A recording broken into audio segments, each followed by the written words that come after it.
All right, I am going to read a letter of, is it criticism? I don't know, maybe. Challenge to me. And I'm going to think about it.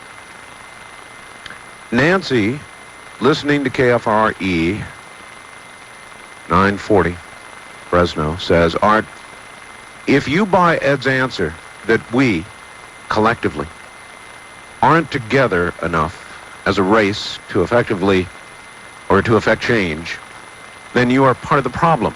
We, collectively, can evolve, work together, and create change if we set our minds to it. And here she points out something that I should have pointed out. There have not been 5 experiments. There have been 6. We collectively, I believe, saved Dannion Brinkley's life. I'd forgotten that one. That really makes it 6. Anyway, she goes on. Dannion's miracle proves the power we, in quotes, have, as do the experiments you conducted on your show. You, Art Bell, have the power as a director to focus it, to take the plunge, or, on the other hand, to do nothing and wonder for all time if, in quotes, we could, would, should have done it. Nancy. I take this fact very seriously, Nancy, and I will think about it.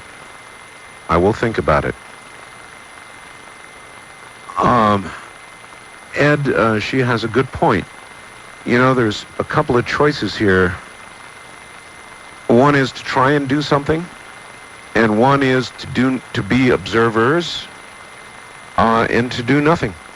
Art, the most powerful thing I know of is prayer. I've seen miracles. I've been around miracles that are awe-inspiring. Right. Based upon prayer. Right. So there's not a doubt in my mind, but what she is saying is true. But I'm also a realist, and that's all that I'm saying. All right. Anyway, I'm going to file that one under the I'll sure think about it, Nancy, category, and put this one aside so I do think about it. Ed, you said that you would like to elaborate further on our president, William Jefferson Clinton, who was not, you have told us, told everything by the NSA that he should have been told constitutionally. Well, there's nothing in the Constitution that says the president should be told everything, nor could the president ever know anything. The intelligence system is so complex, there's no way that one man, except at the head of something like that or in the higher ranks for more than 20 years, could begin to understand all of the different systems and the way they interoperate.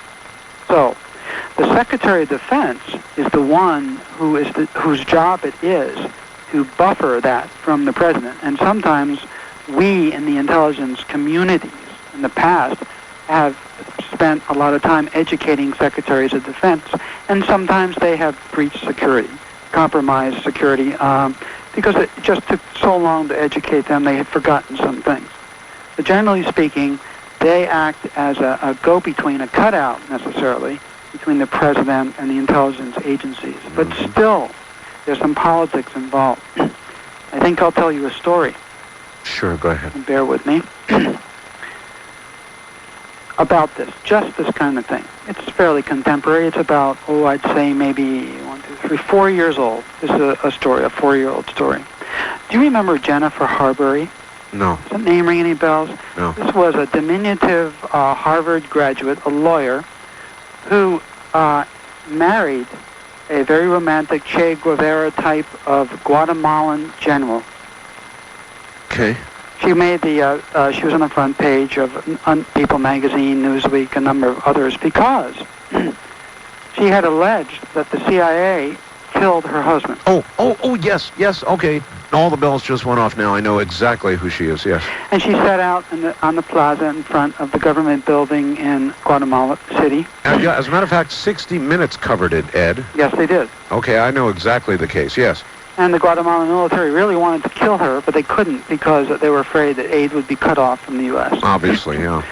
Well, one day, about 4 years ago, out there, she had visited President Clinton. She'd set out across from the White House and was invited in to see the president. President Clinton invited her in. He said he would try to help find out what really happened to her. I won't go into all the details, but what really happened to her husband. He would go to the intelligence agencies and try to get the answer. She said she thought U.S. intelligence had the real answer about where her husband was buried.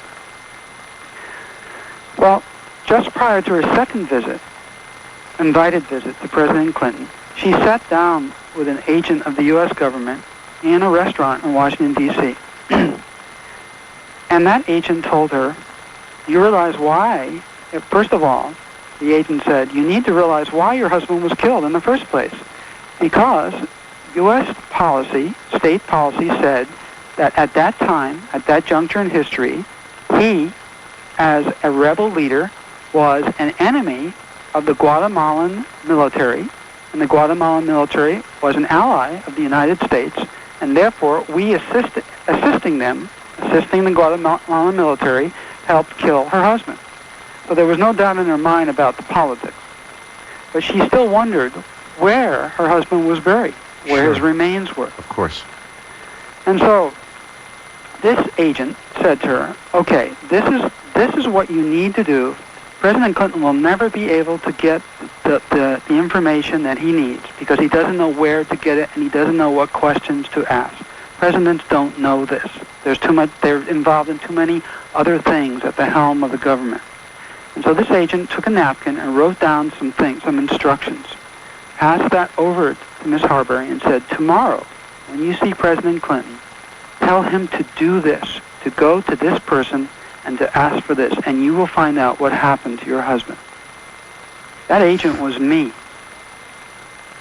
I had to educate the President of the United States. That agent was you? That's correct. Because presidents don't know the system.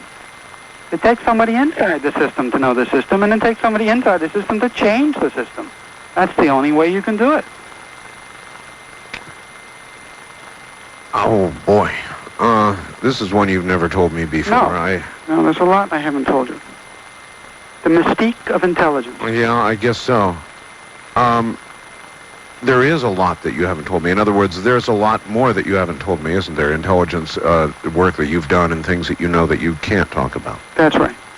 Or I would end up where the alleged Richard Hoagland informant would be if that informant had really done that. Uh-huh.